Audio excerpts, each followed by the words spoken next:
Hey guys, welcome back to more homeowner association stories. What would you do if an HOA president repeatedly stole your electricity even though you are not part of the HOA? Let's dive right into the video to find out what happened. The HOA story starts like this. I live adjacent to an HOA, but I am outside of their property lines, which means that I'm not a member and I could not even be one if I wanted to. And I won't lie and say how I would never want to be a member or anything either. While I hate the idea of an HOA, this one had some pretty nice swag going on that I wouldn't have minded being a part of. The HOA had built this exclusive clubhouse for their members. It had an outdoor pool, a really nice looking jacuzzi, and even what I could see online was a very nice gym. I'm just saying that if I was forced into being part of an HOA, I would want one with amenities like this one. But around a year after it was all built was when I started having some problems. My electric bill was going up, and not the slight yearly increase that I feel like everybody gets annoyed trying to deal with. This was seriously an insane increase, and I was even googling the amount of electricity it was claiming I was using. These levels were not normal for a house and instead made more sense for a small office building or something. I also knew that around this time the HOA was telling people that they were having financial troubles because people were complaining about talks of dues being raised the following year. I did not know much about the people running the HOA because I practiced the sadly rare skill of minding my own damn business. I was a little shocked that despite them clearly needing more money, the club was running. I would have thought the ideal thing to do would be to reduce the hours it was open or something like that. But then again, not my business, so I didn't think too hard about it. The thought of them struggling and connecting to my own electric bill was not something that crossed my mind at all. I did what I feel was most reasonable people would do at this point. Well, aside from panicking about how much money I now owed, I called an electrician to go through my property and test everything. I figured something was not working right and just draining a ton of energy. I was both wrong and right in thinking this. So yes, something was draining a lot of energy, but it was something that I was unaware existed. There was hidden wiring that started from my house. It somehow got hooked into my electricity. We followed the very well hidden wires right to the back of the HOA clubhouse. It's a good time to mention now that I'm not just adjacent to the HOA, but right next to the clubhouse, which is why I know about some of these random things. They had been clearly stealing my electricity in order to run it and get around their financial issues. My electric bill is something I get every other month, and my next bill was just around the corner, meaning I was gonna have 4 months of the HOA stealing in order to power their own clubhouse. The electrician had no idea what to make of things and was unwilling to mess with other people's wires. The only thing he could offer was to shut down my power entirely. Not a thing I wanted to do just yet. I found the HOA president and decided to pay him a little visit. By that I mean I stormed into his office angry and started yelling at him for stealing from me. I showed him the photos of the wiring and told him that I knew what he had been doing, demanding fairly that he remove the wires and paid the inflated bills that he caused. This was not something he was gonna do, and instead tried to act like he was the one in the right of the situation. He told me that the thing he did was just a temporary situation and he was forced to do it because of extraordinary measures. This is where things really started to heat up in the fight between us. I told him that I didn't care about his extraordinary measures or circumstances, and I wanted to know when he planned to remove the wiring and pay me the money. He chuckled at this and told me that he didn't have plans to give me any money. He pulled out his precious HOA bylaws and told me that the homeowner association has the right to use residential utilities in the case of an emergency with no reimbursements. There were several things wrong with this that I just need to break down. So first is, I'm not even part of the HOA or even within its borders. The second is, I'm sure that rule is meant for a natural disaster type situation. And third, I feel like even then the HOA should have to give people back their money for the increased bills. The HOA not being able to afford their club was not an emergency, and I told him so. I threatened to rip out or cut the damn wires myself if they were not removed. At this point, he got pissed and started making threats to me, saying that maybe the HOA was gonna need my water as well, and that he would hate it if bad things were to happen. That even if I was not in the HOA, they would have protected me for doing them a favor. I guess just like the Italian mafia would have protected you if you paid them money, or if you were useful to them. But if I wanted to fight them, then they could not help me. I don't fare well with threats, so I cursed him out and left. I contacted a lawyer and in doing so realized that there's a specialized lawyer for almost everything, like literally there's a utility lawyer that exists, and when I told him people were stealing my electricity, he told me that he hears this kind of thing all the time. It's kinda scary to think about how many people see no issue in just stealing utilities and thinking other people will pay for their problems. While we were talking, I also learned that it is a serious felony and mentioned that the more they had racked up stealing, the worse it could be for them. But I could not sit on it knowing they were doing that because the courts could consider it permission if I was not acting on the known knowledge. I had legal options against the HOA, with the biggest being getting not only my money back but more money for trouble and damages they caused. I was also reporting them with the help of my lawyer for the theft due to their method being dangerous. Like everything legal, I had to wait a while, but I wasn't upset by it. I hired the electrician to install a second meter specifically for the power they were stealing, instead of turning off my power like I thought I might be forced into doing. So yeah, I could have an accurate reading of what they were stealing, since courts like it when a person has more details compared to less. I still couldn't bring myself to just sit on my butt and wait until my lawyer called with more info about a court date. So instead, I got my first bill using the separate reader and sent that plus the other evidence I had to the rest of the HOA board,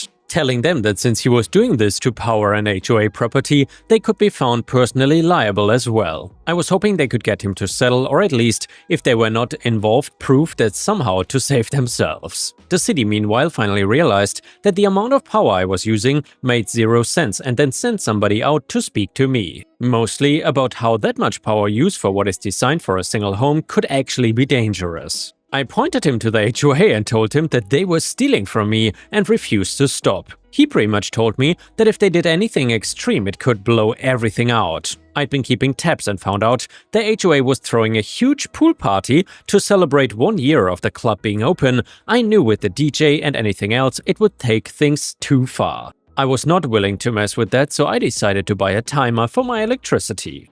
I set it to cut about 30 minutes after the party started, so before they could use too much. I specifically didn't want to cut it out before. I could hear the commotion from my house and knew the president would trace things back to me. I knew that he was gonna come, but not with the police until they were both standing there. He was claiming to the cops that I had sabotaged the power for the party because I was jealous that I was not an HOA member and couldn't come to the party. I was thrilled that the police had been brought by him. I showed the police that he had been using my power and the utility report. This showed that I was not being malicious. I mean, I was, but they couldn't prove that, but instead obeying rules about not letting it go to a certain point. Right away, he starts going into excuses and claiming he had permission and the bylaws allow it and blah blah blah. I then showed the fact that I'm in a current lawsuit with the HOA because they've been doing this. Now, the attention of where he went caused the rest of the HOA board as well as random people that were at the party to follow. They all heard what he did and the chaos began, whispers of people about what was happening, the president still denying it and claiming that the HOA had my consent. The rest of his board stepped in, knowing this was either the time to stand with him or abandon ship. They all chose the latter and claimed they didn't know he had done this and were not involved. After everybody turned on him and he had no support from the community, he agreed to settle outside a court, paying the electricity bills, my legal fees and money for the hassle of it all. He was ousted from his role since nobody trusted him with their money anymore. The HOA now had even less and changed things so the club would only be open on the weekends until things were in better shape. Criminally though, the HOA president was also given fines and barely stayed out of jail for stealing the electricity. I think he's on some type of parole now, so that if he ends up in trouble with police again, then he can still go to prison for these charges. Law is really confusing. With my settlement money, I decided to fix the one last thing that was bothering me, which was the rise of my electricity in general that I complained about. I invested in some solar panels so that my electric would be cheaper, harder to steal, and hopefully keep this situation from repeating again. And yeah guys, if a neighbor would steal from your electricity/your utilities, what would you have done? Would you have been as kind as OP in this situation? Let me know in the comments. The next one is a fantastic malicious compliance story that you don't want to miss. It is titled, "Don't want to pay 4 guys to not work for 6 hours?" Okay then, you can pay 30 guys to not work for 6 hours. So, I'm a manager for a North American railroad and a lot of our work involves different crafts of employees. Different crafts have different unions and different work rules. The managers of the other crafts and I work together well to get done what we need to get done, especially when some of the work needs to get done at night. The track guys can have a crew assigned to nights, while the signal guys cannot. Even better, the signal guys who work overnight have to be let go after 12 hours. And if it's now their regular shift because they came in last night, they get paid the rest of the day to go whole and sleep. Track guys have all 3 shifts, but we only have a day shift and an evening shift, but no night shift because the big heads don't want to hire enough people to do it. Now, the company has decided that paying guys to go home 2 hours early on a Thursday, come in and work overtime all night at 10 p.m. and go home at 10 a.m. getting another 4 hours paid to go home and sleep is the ending of all that is good and pure in the universe, and will eventually lead to the collapse of capitalism, the nation, and indeed the universe itself.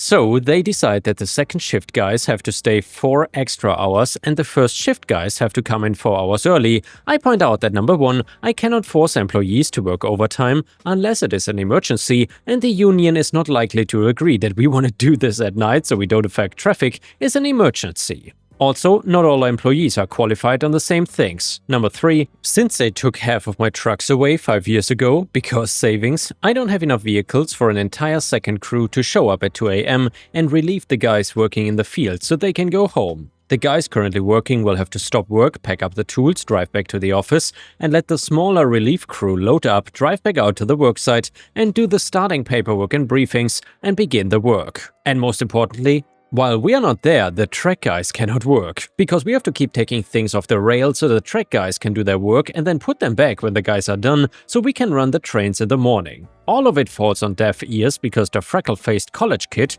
who opens every conversation with, "I have an MBA, damn it," who has somehow gotten to a position where he's in charge of the estimates, wants to complain about those 24 hours a night. So, after having gone on the meeting record for all of it, I get out of the kid's way. I decide that if my boss is not gonna have my back, I'm not going to stop this inevitable disaster. After all, I've only been doing this for 27 years, but he graduated with a 3.6 GPA from UTEP, so he must know better. So, the first night, the job grinds to a halt like clockwork at 1 a.m, the second crew shows up at about 4:15 and they get to work. The track folks pack it in because by the time anything gets dismantled, there won't be enough time to get anything done and put it all back together to start moving trains by 7. Second night, the shift change was a little smoother, so they got out there at 3:45, managed to get a little work done before packing up. Third and fourth night, it rained really hard, so the drive back to the shop and out to the job site took extra time. No work done after the new crew showed up at 4:30. Bright and early Monday morning, we show up at our morning meeting to find that the track guys got about 30% of the work done that they had planned for the week, and at this pace would finish a 6-week job more than 15 weeks behind and over budget by more than 300%. Mr. MBA proceeds to launch into his carefully rehearsed speech about key metrics, percent spent versus percent complete, and all sorts of other nonsense, and then he decides to start in on me. Since I obviously conspired and colluded with my employees to egregiously erode progress for an entire week, I held up the meeting minutes from the previous week and told him in no uncertain terms that he had asked, in fact demanded, that we have a full shift change in the middle of the track department's work. I looked across the table at him and asked him if he wanted to revise that position. Completely unwilling to let this slowly engineer tell him what to do, he said no, and I was supposed to somehow magically make the shift change faster. Next 3 weeks were the same story. They've now been out there for a month and have managed to accomplish just shy of a week and a half of work. Mr. MBA shows up on the site one night just in time to watch my night guys walk off and watch the track guys shut down the machines and gather outside to smoke, hang out, and generally carouse because they know they now have 3 hours to screw off and be paid for it.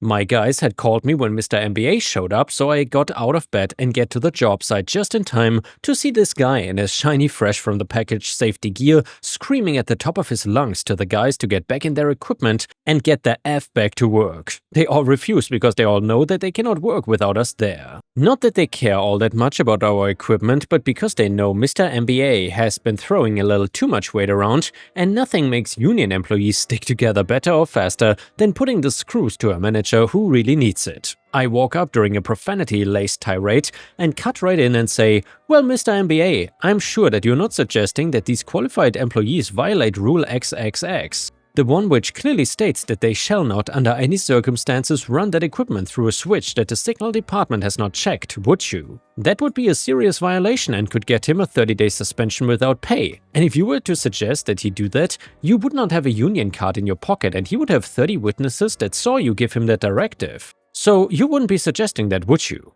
He turned 3 shades of purple, stomped back to his little white company sedan, and drove away. He held on to his asinine mid-shift change for another 2 weeks until he couldn't hide the massive production delays from his boss anymore, and suddenly he was not in charge of the estimates anymore. The total cost of his little venture? Just over $940,000 over the course of 6 weeks. But he did manage to save $700 a night on those off hours that he didn't have to pay for. And the next one is titled HOA Karen Loses Popularity Contest. Posted by user NoTry7108 on r/Ripestories. So my dad lives in one of those cookie-cutter suburbs found on the outskirts of any big US city. His neighborhood has an HOA of which he is a member, and over the years he has maintained a stellar relationship with the HOA overall. That was until Karen arrived as the new HOA president. To give a bit of background, my dad did great raising us kids and worked hard to retire and use his spare time to help out in the community. He walks his dog twice a day in the neighborhood and knows just about everyone, their kids and of course their dogs. My dad would help anyone and he does everything for his neighborhood, from helping to run the annual garage sale to maintaining the community pool to helping to plant trees, etc. My dad gets the call for extra hands and to help in the neighborhood wherever needed. See, my dad is very valuable to the neighborhood because he was trained in his younger years as a handyman and a carpenter. To add to that, before his passing, my grandfather owned a private chain of hardware stores. This means my dad has about every tool you can think of, which he'd happily use to fix up the neighborhood or to let a neighbor borrow. This is where the trouble started. My dad had too many tools and too small of a garage space for all of them. He also had more projects around the neighborhood requiring the use of bigger machines and tools which he used to tackle the various things that would come up. That is when my dad determined that he needed an outdoor shed to help house all of his extra tools. My dad went ahead and built a modest 6 by 8 feet shed at the back of his property that ran up against the street. The backyard had high fences and the shed would be surrounded by pine trees, which would make the structure not visible from either neighbor or the street. His design made it more look like one of those tiny kids' playhouses than a typical shed housing tools. He would even paint it to match the house and provide appropriate roofing to match as well. It was not a week before my dad got a visit from Karen. Karen, you cannot have that building out back. My dad, why not? It is not visible from the street. I designed it to look like my house, and as you know, Karen, I donate tools and time to the neighborhood to assist with various projects here. And this will allow me to house more of my tools here and provide more resources for the community. Karen, it is against the rules, and if you don't remove it by the end of the month, you will be fined. My dad, that seems aggressive. Don't you have a small playhouse in your backyard for your daughter too? This building is approximately the same size. Karen, that is different. Get rid of it or we will fine you. Karen had a big smug grin and gave my dad a notice about the upcoming penalty if he didn't do what she wanted. You see, when Karen took over, suddenly the HOA started cracking down on various frivolous things throughout the neighborhood. Your bush is too tall, your trash cans need to be put away by exactly 7 p.m. every night, your door is the wrong shade of red, etc. Regardless though, my dad was pretty frustrated, but there was something Karen said that made him start to think something different, so my dad started doing some digging into the HOA rules, and that is when he found the magic line. In regards to art. Art installations were allowed in a member's backyard, and the rule itself did not specify a size limitation to how big those art pieces could be. Here's a bonus, my mom is an artist and my dad got to work immediately. He covered the side of the shed in license plates and he added a window to the door in the shape of an octagon. Something was missing though, and when he looked at his new shed design, it made it look more like an oversized birdhouse. So he had my mom install a 7-foot-tall bird statue made entirely of license plates with a smiley face of ceramic and a giant vibrant purple feather boa.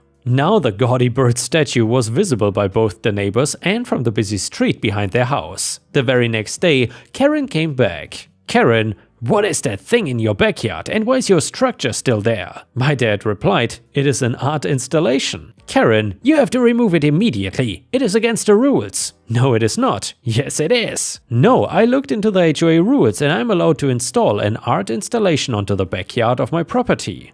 That is exactly what I've done, and the best part is, this installation can also house all of my tools. Karen's face got very red and she got very upset. And then after a moment, she got another smug grin on her face. "Karen, we will vote on this in our upcoming HOA meeting in 2 weeks' time." My dad knew what Karen was gonna do. She was gonna propose a vote to change the HOA rules and to get my dad's shed removed and or fined. She walked away, leaving him a lot to think about. Karen, however, did not know about my dad's secret weapon, margaritas. My dad, being like any retired man, had a love of margaritas, so much so that he made himself a little cart in the garage on wheels with all of his margarita making supplies. The neighbors also knew that my dad liked margaritas, and it became a thing that whenever dad has the garage door open and a particular pirate flag on the mailbox, he was making margaritas in the driveway. And by the way, I would certainly not say no to that. Anyway, spontaneous neighborhood driveway gatherings were therefore pretty common for my dad,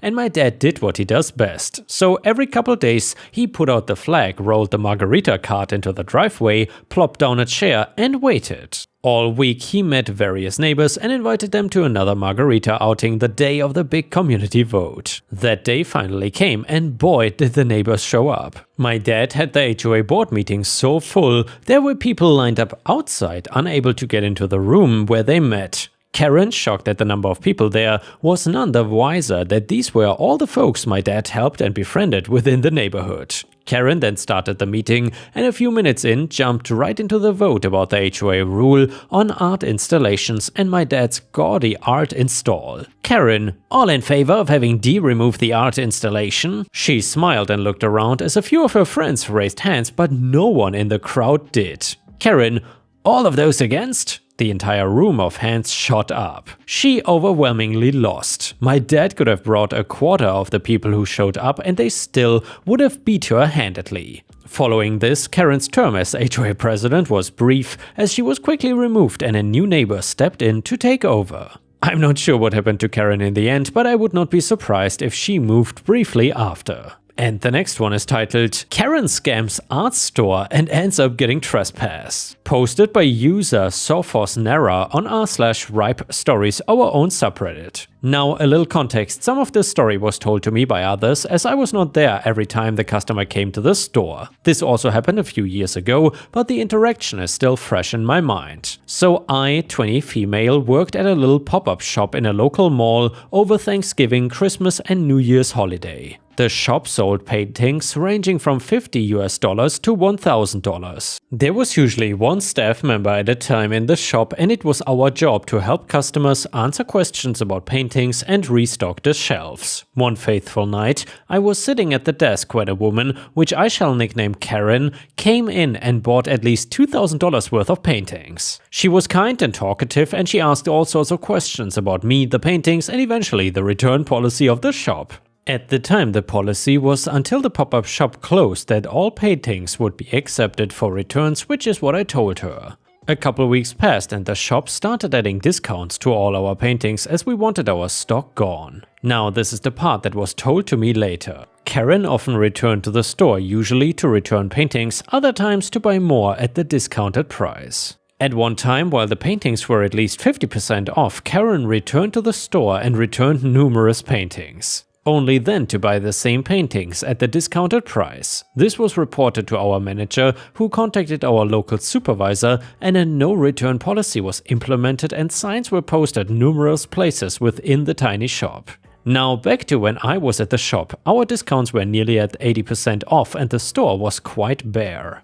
It was late and my manager was coming in to help me close up when in walked Karen. She had with her numerous paintings and asked to return the paintings. I informed her of our no-return policy, to which she became upset about, quoting my earlier statements of returns accepted until we closed. I told her the policy had changed and she said that she had bought the painting before the policy and that she should be allowed to return the paintings. I once again told her of the policy and like all Karens, she requested to speak to my manager, who, by the way, I was in contact with this whole time via text. I told Karen that she would be in soon. At the same time, my manager told me to try and flag down security. I was unable to do so as I couldn't leave the shop and security guards were not walking by the shop.